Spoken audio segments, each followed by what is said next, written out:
Hello, नमस्कार विद्यार्थी मित्रांनो. तुमचं सगळ्यांचं स्वागत आहे स्पर्धाग्राम ई-एम-पी-एस-सी कट्टा या यूट्यूब प्लॅटफॉर्मवरती. प्रथमतः लेक्चर सुरू करण्याच्या अगोदर तुम्हा सगळ्यांना या नवीन वर्षाच्या खूप खूप शुभेच्छा. बऱ्याच लोकांसाठी हे नवीन वर्ष एक खूप मोठं सक्सेस घेऊन आलेलं असेल. ज्या लोकांचं सिलेक्शन एम-पी-एस-सी किंवा अलाइड सर्व्हिसेसमध्ये झालंय.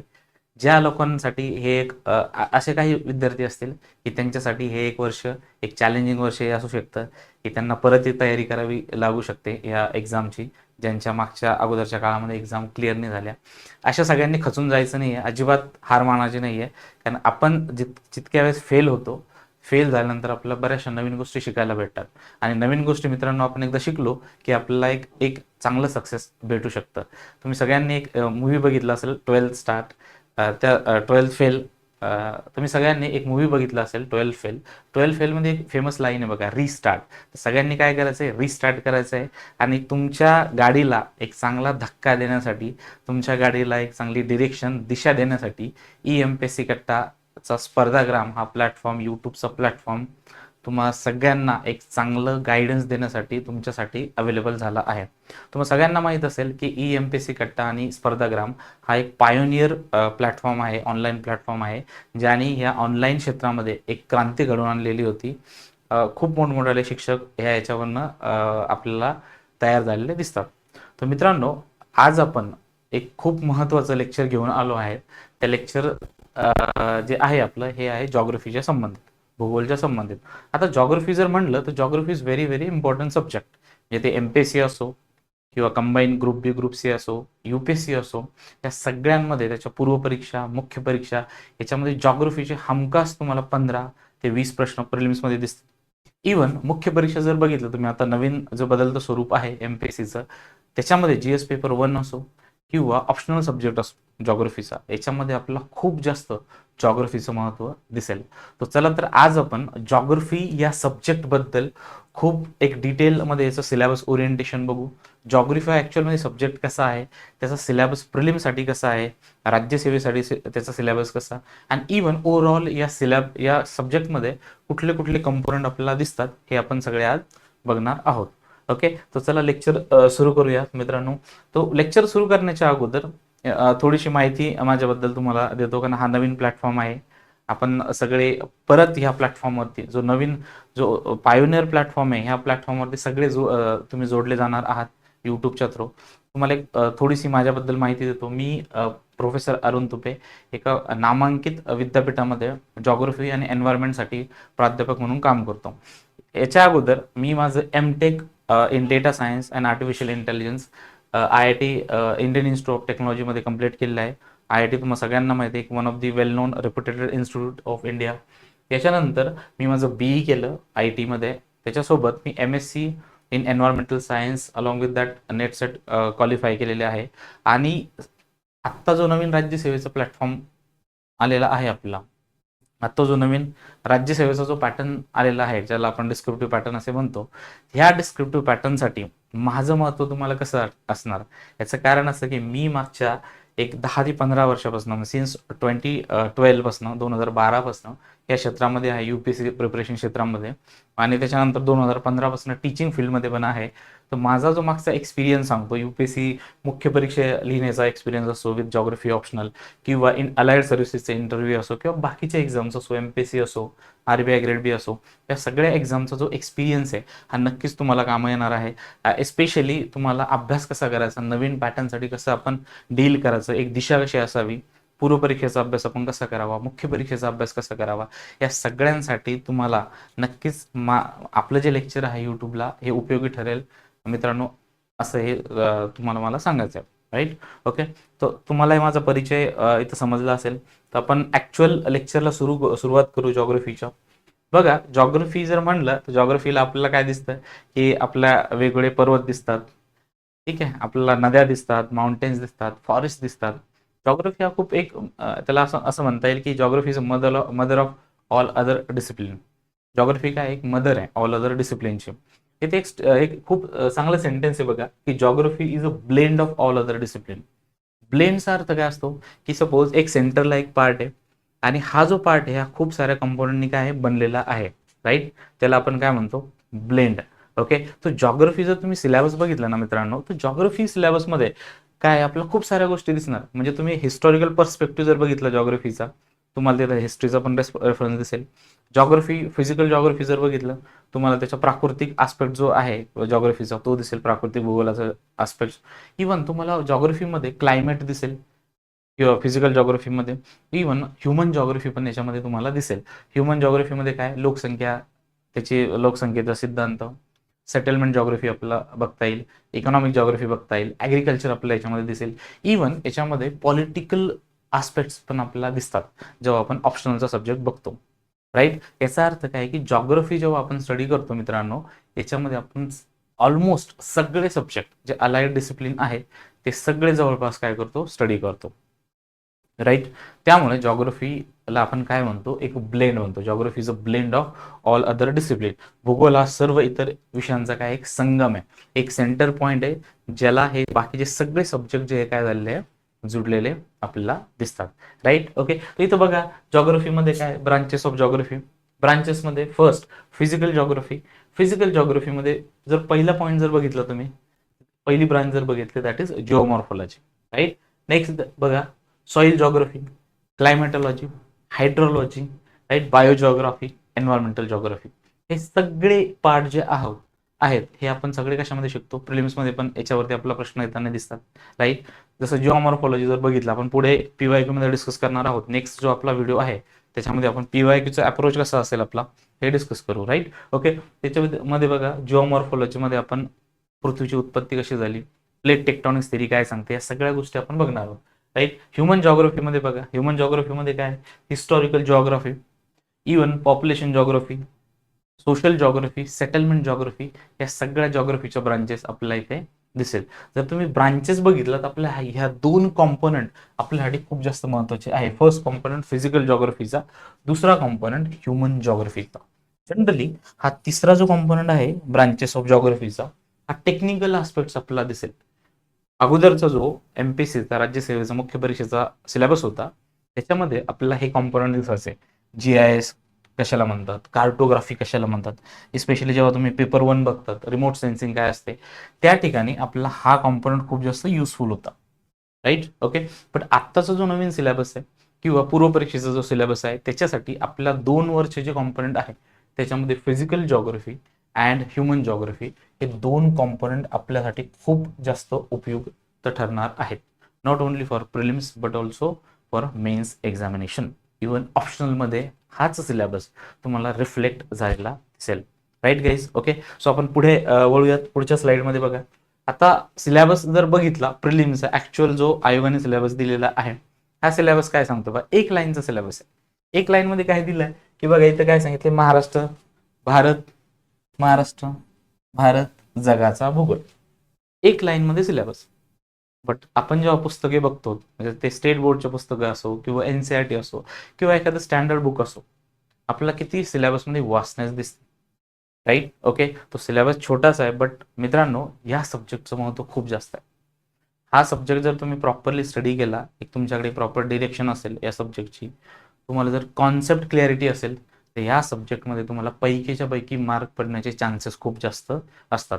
प्रिलिम्स असो मुख्य परीक्षा असो, मुख्य परीक्षेमध्ये खूप चांगला स्कोर तुम्ही करू शकता GS पेपर 1 मध्ये. इव्हन ऑप्शनल सब्जेक्टमध्ये पण तुम्ही खूप चांगला आउट ऑफ 500 तुम्ही एक 280, 290, 300 पर्यंत पण स्कोर करू शकता. राईट. ओके. तो सिलेबस पुढे जाऊन आपण थोडा डिकोड करूयात. बघा पहिला पार्ट जो आहे तो काय आहे, प्राकृतिक भूगोलाचा पार्ट. कुठला पार्ट, प्राकृतिक भूगोल. याला आपण काय म्हणतो, फिजिकल जॉग्राफी. याला आपण म्हणतो फिजिकल जॉग्राफी. म्हणजे आपल्या आजूबाजूला आपल्याला जे दिसतं. राईट. म्हणजे आपण उत्तरेला गेलो आपल्याला काय दिसला, हिमालय दिसला. आपण गेलो ईस्ट साईडला आपल्याला ईस्ट कोस्ट दिसली. वेस्ट साईडला गेलो मुंबई किनारा दिसला आपला, मुंबई किनारा, कोंकण किनारा, हे किनारे दिसले. आजूबाजूला समुद्र दिसला. साऊथला गेलो आपण. राईट. तो साऊथला गेल्यावरती आपल्याला काय दिसला, निलगिरी पर्वत दिसला. राईट. जे फिजिकल आस्पेक्ट्स आहे जे आपल्याला दिसतात आपल्या आजूबाजूला. राईट. तर ह्या आस्पेक्टचा अभ्यास आपण कशामध्ये करणार आहोत, प्राकृतिक भूगोलामध्ये करणार आहोत. कशामध्ये, प्राकृतिक भूगोलामध्ये. बघा प्राकृतिक भूगोल हा फक्त इंडिया स्पेसिफिक आहे का? नाही. जगामध्ये पण प्राकृतिक भूगोल तुम्हाला दिसेल. तुम्ही नॉर्थ अमेरिकामध्ये गेला, तुम्हाला एक one of the longest mountain chain दिसेल, राईट? ओके. रॉकीज असू द्या, अँडीज असू द्या, साऊथ अमेरिकामध्ये वेगवेगळ्या माउंटेन रेंजेस आपल्याला दिसतात. ओके. इवन ग्रेट लेक सिरीज आपल्याला दिसेल नॉर्थ अमेरिकामध्ये. तर जगाचा भूगोलामध्ये पण आपल्याला प्राकृतिक भूगोलाचा अभ्यास करायचा आहे, राईट? सो फर्स्ट आपण काय करू, जगाचा भूगोल स्टडी करू. जर तुम्ही बघितलं याच्यामध्ये खूप सारे PYQs जगाच्या भूगोलाबद्दल आपल्याला आलेले दिसतात. जसं फॉर एक्झाम्पल याच्यामध्ये जर तुमचं मॅपिंग चांगलं असेल, ज्याला आपण ॲटलास मॅपिंग असे म्हणतो, याच्यामध्ये एक प्रश्न आलेला होता बघा राज्यसेवेला, आपण ते नंतर डिस्कस करूयात पुढच्या सिरीजमध्ये, की ॲड्रियाटिक सी हा कुठल्या कंट्रीजवळ आहे? ॲड्रियाटिक सी. इवन मेडिटेरेनियन सी बद्दल, समुद्राबद्दल पण बऱ्याच वेळेस प्रश्न विचारलेले आहेत. तुम्ही UPSC जर पेपर बघितले, प्रिव्हियस इयर क्वेश्चन पेपर, प्रिलिमचे असू द्या, UPSC तर खूप सारे, हा त्यांचा फेवरेट क्वेश्चन आहे की अरल सी कुठल्या कंट्रीमध्ये आहे, लेक व्हिक्टोरिया कुठे आहे, हे सगळं ते विचारतात आपल्याला. इवन राज्यसेवेमध्ये पण आपल्याला हे प्रश्न पेरिंगच्या फॉर्ममध्ये दिसतात, राईट? तर प्राकृतिक भूगोलामध्ये जगाचा भूगोल एक असू द्या. पुढचं बघा, भारताचा भूगोल. भारताच्या भूगोलामध्ये आपण काय स्टडी करणार आहोत? हिमालयाची उत्पत्ती कशी झाली, हिमालय कसं बनला, राईट? हिमालयाची ज्या पर्वतरांगा आपल्याला दिसतात, रेंजेस दिसतात, या रेंजेस कशा तयार झाल्या, ओके? आणि बाकीचे जे आस्पेक्ट्स आहे, मग पर्वतरांगा तयार झाल्या तर आपल्याला काय दिसतं की नॉर्थ हिमालयामधनं किंवा नॉर्थ इंडियाच्या साईडमधनं आपल्याला एक नदी प्रणाली तयार झालेली दिसते. गंगेचा उगम असू दे, गंगेची एक नदी प्रणाली. इवन बाजूच्या साईडला आपल्याला ब्रह्मपुत्राची एक नदी प्रणाली दिसेल, त्याचे वेगवेगळे पॅटर्न आपल्याला दिसतील, राईट? ठीक आहे. नेक्स्ट बघा, हे झाल्यानंतर आपण काय करणार आहोत? महाराष्ट्राच्या भूगोलाबद्दल स्टडी करणार आहोत. मित्रांनो, आपली जी क्रोनॉलॉजी आहे अभ्यासाची किंवा ह्या लेक्चरची सिंपल असेल. अगोदर आपण काय करू, जगाच्या भूगोल स्टडी करू, त्याचे फिजिकल आस्पेक्ट स्टडी करू. माझं असं मत आहे की unless and until you study the world geography, you can not understand the concept related to Indian geography. म्हणजे जोपर्यंत तुम्ही जगाचा अभ्यास करणार नाही, जगाच्या भूगोलाचा अभ्यास करणार नाही, तोपर्यंत तुम्हाला भारताचा भूगोल समजणार नाही. भारताचा भूगोल समजला की त्याच्यानंतर आपण काय करणार आहोत? महाराष्ट्राचा भूगोल याची स्टडी करणार आहोत, राईट? समजलं तुम्हाला ही गोष्ट? ओके. तर नेक्स्ट लेक्चर तुम्ही कंटिन्युअस आपले यूट्यूबचे बघत चला, आणि आपलं स्पर्धागामचं ॲप पण आहे, ते ॲपवरती पण आपले लेक्चर सुरू, आपले बॅचेस लॉन्च होतील, ते पण तुम्ही बघत चला, राईट? ठीक आहे. बघा पुढे, प्राकृतिक भूगोलामध्ये आपण 3 कॉम्पोनंट बघितलेले. एक जगाच्या भूगोलाबद्दल आपण स्टडी करणार आहोत, सेकंड भारताच्या भूगोलाबद्दल आपण स्टडी करणार आहोत, आणि थर्ड महाराष्ट्राच्या भूगोलाबद्दल आपण स्टडी करणार आहोत. ओके. याच्यामध्ये बघा सगळ्यात महत्त्वाचे कॉम्पोनंट कुठले कुठले आहेत? पहिलं जर बघितलं तर ते आहे भूरूपशास्त्र. काय म्हणतो याला आपण? भूरूपशास्त्र. इंग्लिशमध्ये याला म्हणतात जिओमॉर्फोलॉजी. जिओमॉर्फोलॉजी. जर तुम्ही सिलेबस बघितला, राज्यसेवेचा मुख्य परीक्षेचा सिलेबस असू द्या, प्रिलिमचा असू द्या, ऑप्शनलचा असू द्या, ऑप्शनलमध्ये तुम्हाला हे दिसेल भूरूपशास्त्र, मराठीमध्ये, इंग्लिशमध्ये जिओमॉर्फोलॉजी, राईट? नेक्स्ट सागर विज्ञान, ओशनोग्राफी. आपला ओशनचा अभ्यास करायचा आहे. आपण भूरूपशास्त्र बघितलं, पृथ्वीवरती काय काय बनलं, पर्वत कसे तयार झाले, ओके, फोल्ड माउंटेन कसा बनला, ब्लॉक माउंटेन कसा बनला, या सगळ्या गोष्टी आपण बघितल्या, राईट? नद्या कशा तयार झाल्या, नद्याचे पात्र कसे तयार झाले, वेगवेगळ्या टाईपचे रॉक्स कसे तयार झाले, हे आपण सगळे बघितलं. याच्यानंतर आपण ओशनमध्ये ओशन कसे तयार झाले, त्याच्या वेगळ्या थेरीज कशा. मग आपण लँडवरनं, कॉन्टिनेंटवरनं जेव्हा ओशनमध्ये एंट्री करतो, प्रवास करतो आपल्याला, तेव्हा आपल्याला कॉन्टिनेंटल शेल्फ कसे दिसेल, त्याचा स्लोप कसा दिसेल, मग त्यात कुठले कुठले पार्ट आहे, ट्रेंचेस कसे आहे, मॅरियाना ट्रेंच कुठे आहे, ह्या सगळ्या गोष्टी आपण या सागर विज्ञानमध्ये शिकणार आहोत मित्रांनो, राईट? ठीक आहे. नेक्स्ट बघा, पर्यावरणामध्ये, पर्यावरण पण एक महत्त्वाचा विषय आहे. ओके. पर्यावरण पण आपण स्टडी करू डिटेल एन्व्हायरमेंटल जॉग्राफीमध्ये. हवामानामध्ये आपण क्लायमॅटॉलॉजी स्टडी करणार आहोत, क्लायमेट, राईट? सो बऱ्याच लोकांना क्लायमेट आणि वेदर मधला फरक माहीत नसतो, राईट? तर तुम्ही कमेंट सेक्शनमध्ये सांगायचं आहे की what is the exact difference between climate and weather, दोन्हीमध्ये काय डिफरन्स असतो, राईट? क्लायमेटॉलॉजी हा खूप फेवरेट, खूप महत्त्वाचा सब्जेक्ट आहे, ओके, आणि खूप इंटरेस्टिंग आहे, कन्सेप्च्युअल सब्जेक्ट आहे. जर क्लायमेटॉलॉजी कॉन्सेप्ट तुम्हाला समजून घ्यायचे असेल, डिफिकल्ट कॉन्सेप्ट, की सायक्लोन कसे तयार होतात, मग सायक्लोनिक ॲक्टिव्हिटीज कशा होतात, अँटी सायक्लोन काय असतात, फ्रंट काय असतं, त्याचं मेकॅनिझम काय, पाऊस, वेगवेगळ्या टाईपचा पाऊस कसा तयार होतो, ढग कसे तयार होतात, राईट? ह्या प्रोसेस तुम्हाला समजायचे असेल तर तुम्ही आपले लेक्चर जे आहे शेवटपर्यंत बघत चला, राईट? कंटिन्युएशनमध्ये आपले लेक्चर बघा. पुढचं बघा, जैव भूगोल, बायो जिओग्राफी. ओके, तर हे 4-5 कंपोनंट तुम्हाला समजले, जे महत्वाचे कंपोनंट आहे. Total 5 components. ओके, हे 5 कंपोनंट कशाचा पार्ट आहे? प्राकृतिक भूगोलाचा पार्ट आहे. ओके, आलं सगळ्यांच्या लक्षात तुमच्या? ओके, तर पुढे चला, पुढे बघूया आपण. पुढे प्राकृतिक भूगोलामध्ये जर थोडंसं अजून डिटेलिंगमध्ये आपण गेलो, त्याच्यामध्ये काय काय कंपोनंट आपण पुढे बघणार आहोत. जसं की भूगोलाच्या शाखा कुठल्या, त्याच्यानंतर बघा प्रस्तरभंग काय असतो, खंडवहन सिद्धांत काय आहे, कॉन्टिनेंटल ड्रिफ्ट थेरी, पृथ्वीचे अंतरंग, इंटेरियर ऑफ द अर्थ, आपण पृथ्वीच्या आतमध्ये जेव्हा जातो तेव्हा पृथ्वीचे स्वरूप कसं बदलतं, त्याचे अंतरंग कसे बदलतात, इंटेरियर नेचरमध्ये कशा रॉकचे स्ट्रक्चर कसे बदलते, कॉम्पोजिशनमध्ये कसं बदलाव होतो, या सगळ्या गोष्टी आपण पुढच्या लेक्चरमध्ये बघूयात. राईट. भूरूपशास्त्र, स्वरूप, व्याप्ती काय असते, सूर्यमाला काय असते, सूर्यमाला त्याचा ओरिजिन कसा झाला, सूर्यमाला कशी बनली, त्याच्या असोसिएटेड काही थेरीज आहे का, युनिवर्स कसं बनला, त्याच्या असोसिएटेड थेरीज आहे का. राईट. जसे बिग बँग थेरीने सांगितलं की एक छोटासा एक इन्फायनाइटली स्मॉल पार्टिकल होता, त्या पार्टिकलचा स्फोट झाला 13.7 बिलियन्स इयर्स अगो, आणि आपलं युनिवर्स हळूहळू काय झालं, बनायला लागलं, एक्सपांड झालं. त्याला आपण एक्सपांडिंग युनिवर्स हायपोथेसिस असे पण म्हणतो. राईट. ओके, तर या पुढच्या सगळ्या गोष्टी डिटेलमध्ये आपण बघूयात पुढे. ओके, खडक, खनिजे, विश्वनिर्मिती आपण याच्यासोबतच आपण बघून घेऊ. त्याच्या व्यतिरिक्त भूरूपे, वलीकरण, अपक्ष व मृदा, हे सगळे टॉपिक मित्रांनो आपण काय करू, डिटेल आपले जे लेक्चर सिरीज सुरू होईल हे सगळे एक्झाम ओरिएंटेड अप्रोचने आपण सगळे स्टडी करणार आहोत. याच्यासोबत बघा, कॉन्सेप्ट सगळ्या लोकांना बऱ्याच लोकांना माहिती आहे, तुम्ही सगळ्यांनी पुस्तके वाचली आहे, NCERT वाचली, स्टेट बोर्ड वाचलं, स्टँडर्ड बुक्स वाचले, बट आपला इथे अप्रोच काय असेल, पण कॉन्सेप्ट तर शिकू, त्याच्यासोबत हाऊ टू अप्रोच और how to solve the question, प्रिलिमचा क्वेश्चन कसा सॉल्व्ह करायचा, इवन मेन्सचा आन्सर राईट कसं करायचं, सुरुवात कशी करायची आन्सराची, इंट्रोडक्शन कसा असावा, तुमच्या बॉडीमध्ये तुमच्या हेडिंग्स कशा तुम्ही यूज करणार, कुठला डायग्राम तुम्ही काढणार, त्याचं कन्क्लुजन कसे करणार, ह्या सगळ्या गोष्टी आपल्याला इथे डिस्कस करायच्या आहेत. ठीक आहे, तर पुढे चला, पुढे बघूया आपण. प्राकृतिक भूगोलाचा पाठ झाल्यानंतर भारताच्या भूगोलामध्ये पण आपण त्याच गोष्टी बघू. राईट, की भारताच्या भूगोलामध्ये कुठले कुठले कंपोनेंट बघून घ्या. प्रशासकीय भारत.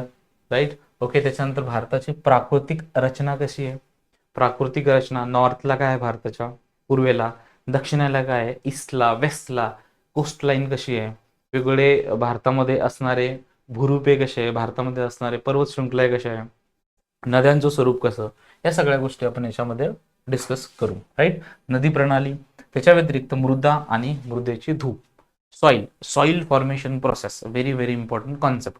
बघा, या टेक्निकल शब्द आहे सॉइल फॉर्मेशनला, त्याला आपण पिडोजेनेसिस प्रोसेस असे म्हणतो. एक पॅरेंट रॉक असतो कुठला तरी, तो रॉक तयार झाला एंडोजेनेटिक फोर्सेसमुळे, त्या पॅरेंट रॉकवरती बरेचसे बाहेरचे जे बल आहे ते ऍक्ट करतात, त्याला आपण एक्झोजेनेटिक फोर्सेस असे म्हणतो.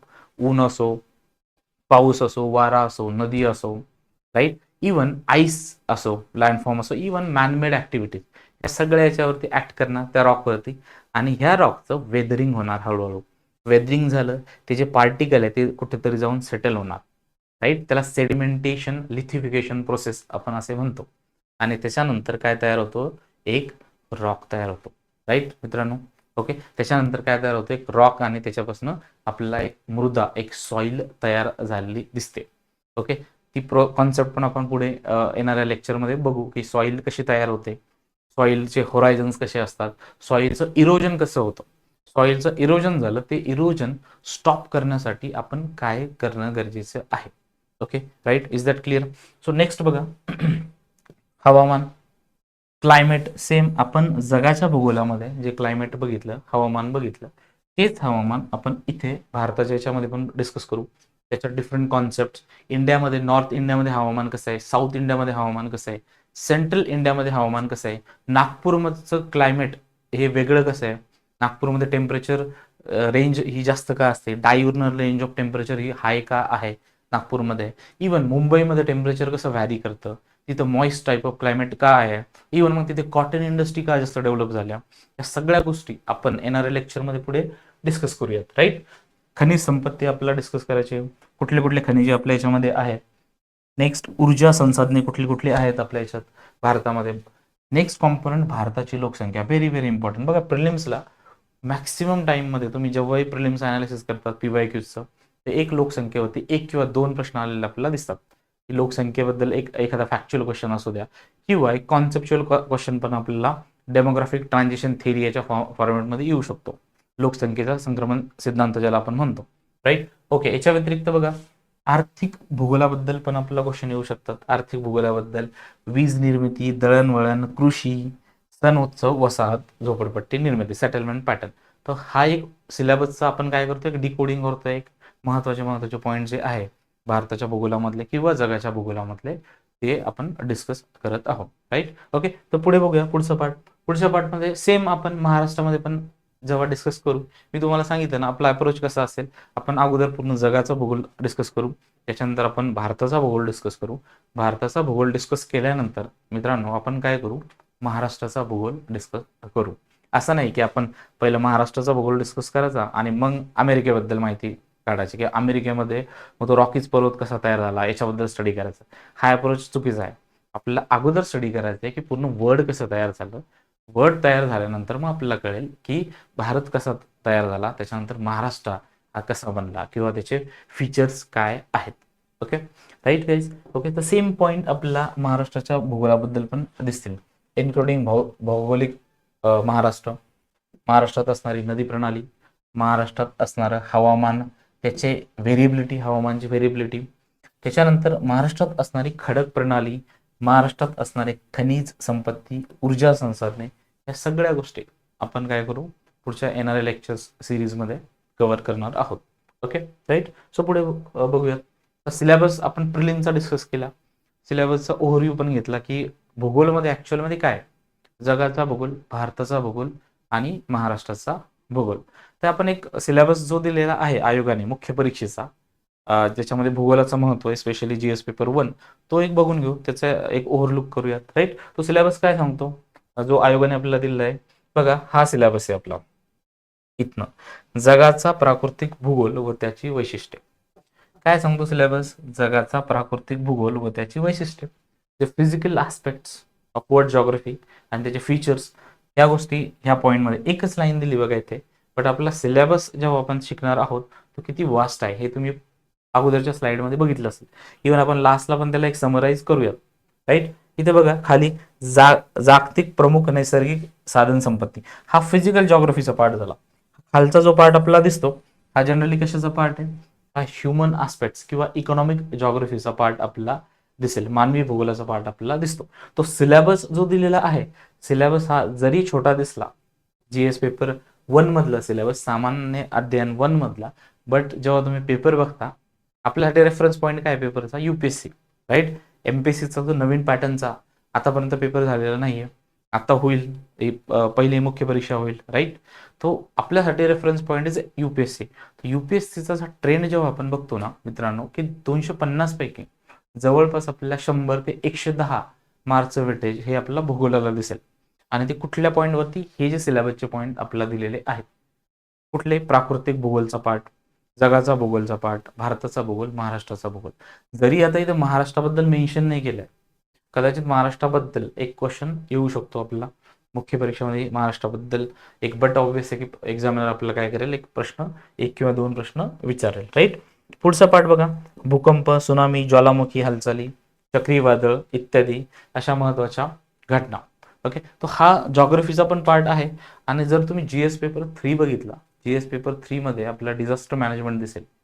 डिझास्टर मॅनेजमेंट तुम्हाला प्रॉपरली स्टडी करण्यासाठी हा जो जॉग्राफीचा कॉम्पोनंट आहे, भूकंप असू द्या, सुनामी असू द्या, याच्या बेसिक आस्पेक्ट्स, जॉग्राफिकल आस्पेक्ट्स तुम्हाला समजणं खूप गरजेचं आहे, राईट. तुम्हाला जर याचे बेसिक जॉग्राफिकल आस्पेक्ट समजले तर तो जो GS 3चा पार्ट आहे डिझास्टर मॅनेजमेंटचा, त्याचा एक अप्रोच डेव्हलप होईल, त्याचा एक पाया, एक बेस तुमचा डेव्हलप झालेला असेल, राईट. तो हा आपला एक सिलेबस होता ज्याचा आपण ओव्हरलुक केलं. ॲक्च्युअल आयोगाने जो आपला सिलेबस दिला आहे GS पेपर 1 साठी, त्यातला जॉग्राफीचा सिलेबस आपण बघितला. ओके, तर इथपर्यंत सगळ्यांना समजलं असेल.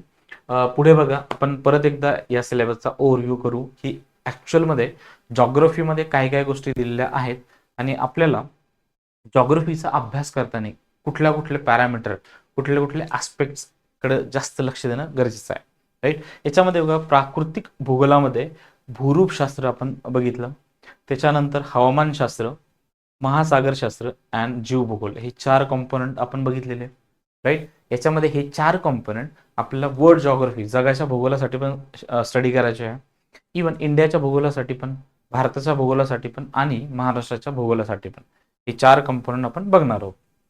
याच्या व्यतिरिक्त मानवी भूगोल दुसरा पार्ट, भूगोलाला जर मी डिवाइड केलं मोठं मोठं, त्याच्यामध्ये बघा प्राकृतिक भूगोल एक कॉम्पोनंट येऊन जाईल, मानवी भूगोलाचा कॉम्पोनंट येऊन जाईल आणि तिसरा पार्ट आपण आर्थिक भूगोलाचा कॉम्पोनंट येऊन जाईल. बघा किती सुटसुटीत गोष्टी आपल्याला दिसतात.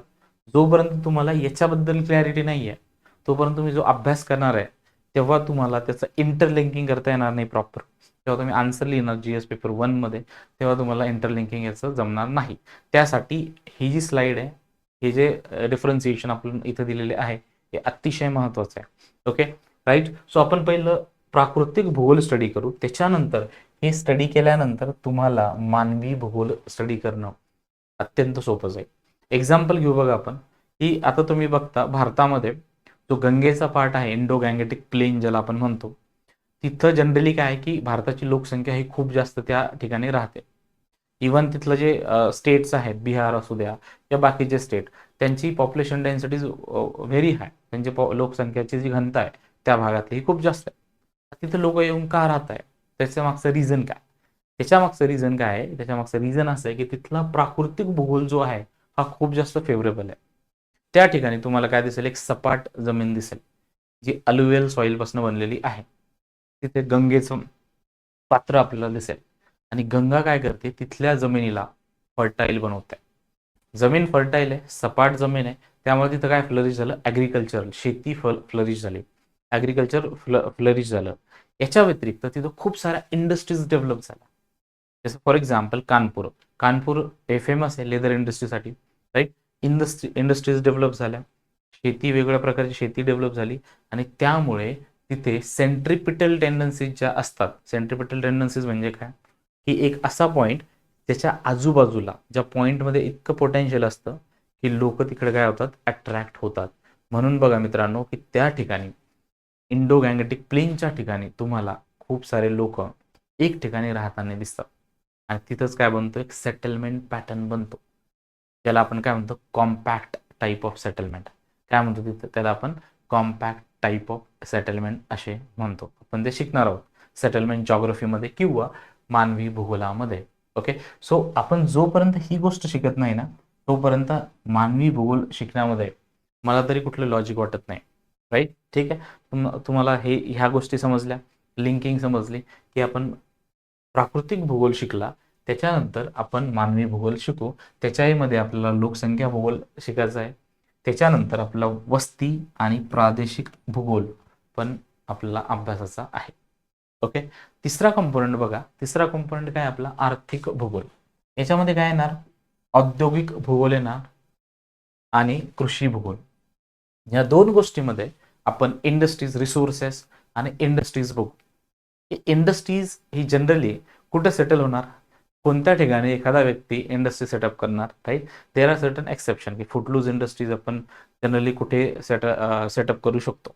बट एखादी इंडस्ट्री आहे, कापसाची इंडस्ट्री, कॉटन इंडस्ट्री, कुठे सेटअप करू शकतो आपण, ज्या ठिकाणी कॉटन ही रॉ मटेरियल अवेलेबल आहे, तिथं कॅपिटल आहे, लेबर आहे, ट्रान्सपोर्ट सिस्टम आहे, ट्रान्सपोर्टेशन अवेलेबिलिटी आहे, त्या ठिकाणी आपण इंडस्ट्री सेटअप करू शकतो, राईट. ओके. सो हा जो भूगोलाचा पार्ट आहे याच्यामध्ये आपला फोकस असेल औद्योगिक भूगोलावरती आणि कृषी भूगोलावरती. ओके. सो हे डिफरन्सिएशन तुमच्या सगळ्यांचं क्लिअर झालं. जर हे डिफरन्सिएशन क्लिअर झालं तर तुम्हाला एक भूगोलाचं जे स्ट्रक्चर आहे सिलेबसचं हे पक्क तुमच्या डोक्यामध्ये बसलं असेल. ओके. म्हणजे हेच स्ट्रक्चर आपल्याला प्रिलिम्सला पण उपयोगी आहे, हेच स्ट्रक्चर आपल्याला मुख्य परीक्षेसाठी पण उपयोगी आहे आणि हेच स्ट्रक्चर आपल्याला ऑप्शनल सिलेबसमध्ये पण दिसेल. तुम्ही ऑप्शनलचा सिलेबस बघा एकदा, तुमची जेव्हा तुम्ही अभ्यास करायला सुरुवात करणार तेव्हा तुम्ही एकदा नक्कीच ऑप्शनलचा सिलेबस बघा. ऑप्शनलमध्ये क्लिअर कट डिव्हिजन तुम्हाला याचं दिसेल, राईट. ओके. पुढे बघूयात आपण. पुढचं जर हे केलं आपण परत त्याच गोष्टी रिवाइज करू जे मागचं आतापर्यंत आपण बघितलं. याच्यामध्ये बघा ही सिम्पल क्लिअर कट जॉग्रफी जर तुम्हाला सांगायचं झालं एका याच्यामध्ये, तर जॉग्रफी बघा 3 याच्यामध्ये हा पार्ट जो आहे इथं आपण कशाबद्दल स्टडी करणार आहोत, जॉग्रफीमध्ये लँड बद्दल स्टडी करणार आहोत. लँड आणि लँड बद्दल आपण जे स्टडी करूयात ती कशाच्या अंडरमध्ये आपण करतो, त्याला आपण म्हणतो लिथोस्फिअर. काय म्हणतो त्याला? लिथोस्फिअर. आणि लिथोस्फिअरचा अभ्यास मित्रांनो आपण कशाच्या अंडरमध्ये करतो? जिओमॉर्फॉलॉजीच्या अंडरमध्ये. जिओमॉर्फॉलॉजी. ओके. तर हा एक लिथोस्फिअरचा कॉम्पोनंट झाला. ही पृथ्वीची उत्पत्ती कशी झाली, उत्पत्ती झाली पृथ्वीची, मग रॉक्स कसे बनले, सॉइल कशी तयार झाली, राईट. तर हे सगळ्या गोष्टी आपण ह्या कॉम्पोनंटमध्ये स्टडी करतो. ही समरी बघतोय आपण जॉग्रफीच्या सिलेबसची. अगोदरचा आपण एक चार्ट बघितला, बट ह्या 3 याच्यामध्येच आपल्याला लक्षात येईल की जॉग्रफीचा, फिजिकल जॉग्रफीचा सिलेबस काय आहे. ओके. सो हा लँडचा कॉम्पोनंट झाला. त्याच्यानंतर बघा वॉटर. वॉटर आपण स्टडी करू कशाच्या अंडरमध्ये? हायड्रोस्फिअरच्या अंडरमध्ये. कशाच्या? हायड्रोस्फिअर. आणि हे जे डिसिप्लिन आहे त्याच्या अंडरमध्ये आपण हायड्रोस्फिअर या वॉटर रिलेटेड फेनॉमेना स्टडी करणार आहोत. त्या डिसिप्लिनला आपण म्हणतो ओशनोग्राफी, सागर विज्ञान. Oceanography, right. Oceanography. Third part बघा एअरचा. एअर. याच्यामध्ये आपण ॲटमॉस्फिअर बद्दल, त्याच्याबद्दल ॲटमॉस्फिअर, क्लायमेट रिलेटेड सगळ्या गोष्टी, सगळ्या फेनॉमेना, हवामानाबद्दलच्या घडामोडी, सगळ्या गोष्टी आपण याच्यामध्ये बघू. हे जे डिसिप्लिन आहे त्याला आपण म्हणतो क्लायमेटॉलॉजी. काय म्हणतो? क्लायमेटॉलॉजी. तर 3 क्लिअर कट डिव्हिजन समजले. एक आहे लँड. लँड आपण स्टडी करतो under lithosphere, under the discipline geomorphology. Water आपण स्टडी करतो under hydrosphere, under the discipline oceanography. And air आपण स्टडी करतो under atmosphere, under the discipline climatology. आता ह्या 3 गोष्टी आपण बघितल्या. आता तिघांचं जे इंटरसेक्शन तुम्हाला इथं दिसतंय, right. The intersection between the 3, ह्या तिघांचं इंटरसेक्शन या ठिकाणी. तर हे जे इंटरसेक्शन आहे याच्यामध्ये आपण स्टडी करणार आहोत environmental geography, environmental geography and biogeography, right. बघा 3 कॉम्पोनंट आणि त्याच्यामधलं जे इंटरसेक्शन आहे त्याच्यामध्ये आपला स्टडी करायचा आहे environmental geography and biogeography, right. तो हा एक सिलेबसचा हा एक अप्रोच होता स्टडी करण्याचा की जॉग्रफी ॲक्च्युअलमध्ये काय आहे. तर हे सगळं झालं फिजिकल जॉग्रफी. आणि हे फिजिकल जॉग्रफी तुम्हाला समजलं तर आपण याचाच बेस घेऊन मानवी भूगोल काय आहे हे स्टडी करू शकतो, राईट. तो आजचं हे जे लेक्चर आहे ना हे आपलं फक्त कशाबद्दल संबंधित आहे, कशाशी संबंधित आहे? सिलेबस आपण काय करतोय? डिकोड करतोय. जॉग्रफीची ओळख आपण पटवून घेतोय की ॲक्च्युअल सिलेबसमध्ये काय गोष्टी दिलेल्या आहेत, राईट. नुसतं आपण अभ्यासाला सुरुवात केली आणि सिलेबसच माहीत नाही तर काय उपयोग होणार नाही, राईट. तुम्हाला जर एखादं टार्गेट अचीव करायचं असेल तर तुम्हाला एक योग्य दिशा माहीत पाहिजे, तर तुमचा बेस, तुमचं फाउंडेशन एक क्लिअर पाहिजे, राईट. त्याच्यासाठी सिलेबस माहीत असणं खूप गरजेचं आहे. ओके. पुढे बघा तो ह्युमन जॉग्रफी. आता फिजिकलचा आस्पेक्ट्स आपण बघितला फिजिकल जॉग्रफीचा. ह्युमनमध्ये पण आपल्याला त्याच गोष्टी दिसतात ज्या अगोदरच्या याच्यामध्ये आपण बघितल्या. लोकसंख्या आणि तिचे गुणधर्म, त्याच्या व्यतिरिक्त वस्तीचे प्रकार आणि नमुने. ओके. याला आपण म्हणतो मानवी भूगोल, राईट. सो फिजिकल जॉग्रफी आपण बघितली, प्राकृतिक भूगोल, आणि त्याच्यानंतर आपण मानवी भूगोल बघितला. तिसरा पार्ट बघा आर्थिक भूगोलाचा. त्याच गोष्टी आपण एक तुमच्यासाठी रिवाइज करतोय की जेणेकरून सिलेबस काय होईल तुमचा एक पक्का होऊन जाईल. जोपर्यंत सिलेबस आपल्या त्याचं फ्रेमवर्क, त्याचा एक ढाचा आपल्या डोक्यात बसत नाही तोपर्यंत अभ्यास करणं किंवा अभ्यास जे केला त्याचं तुम्हाला आउटपुट भेटणार नाही, राईट. ओके. तो सिलेबस हा पक्का आपल्या डोक्यामध्ये क्लिअर कट डिव्हिजन पाहिजे की जॉग्रफीमध्ये कुठले कुठले कॉम्पोनंट दिलेले आहेत. प्रिलिमसाठी कुठला कॉम्पोनंट महत्त्वाचा, ऑप्शनलसाठी कुठला, मेइनसाठी कुठला कॉम्पोनंट महत्त्वाचा, राईट. ठीक आहे. तसंच आर्थिक भूगोलामध्ये पण सेम उद्योगाचे प्रकार आणि घटक, त्याच्यानंतर शेतीचे प्रकार आणि त्याचे वर्गीकरण, राईट. याचा बनतो आर्थिक भूगोल. ओके. पुढे बघूया.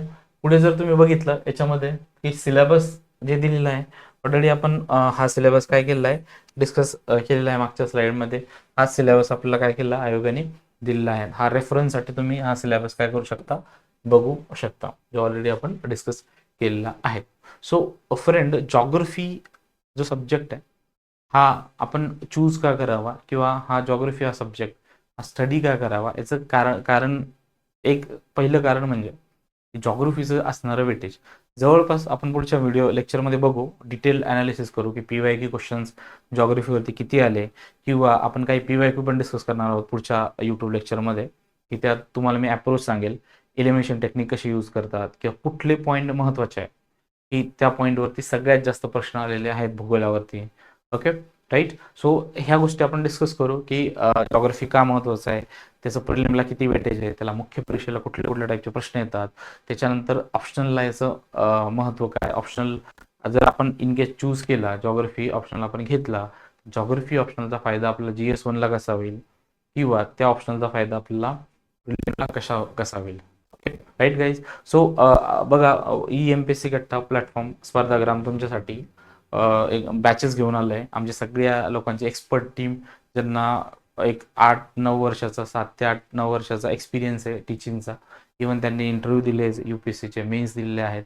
हे सगळ्या टीम तुमच्या सगळ्यांसाठी एक बॅच घेऊन आलेली आहेत. राज्यसेवा पूर्व आणि मुख्य बॅच लवकरच आपल्या ॲपवरती तुम्हाला दिसेल. त्याच्यानंतर गट ब, गट क पूर्व मुख्य बॅच.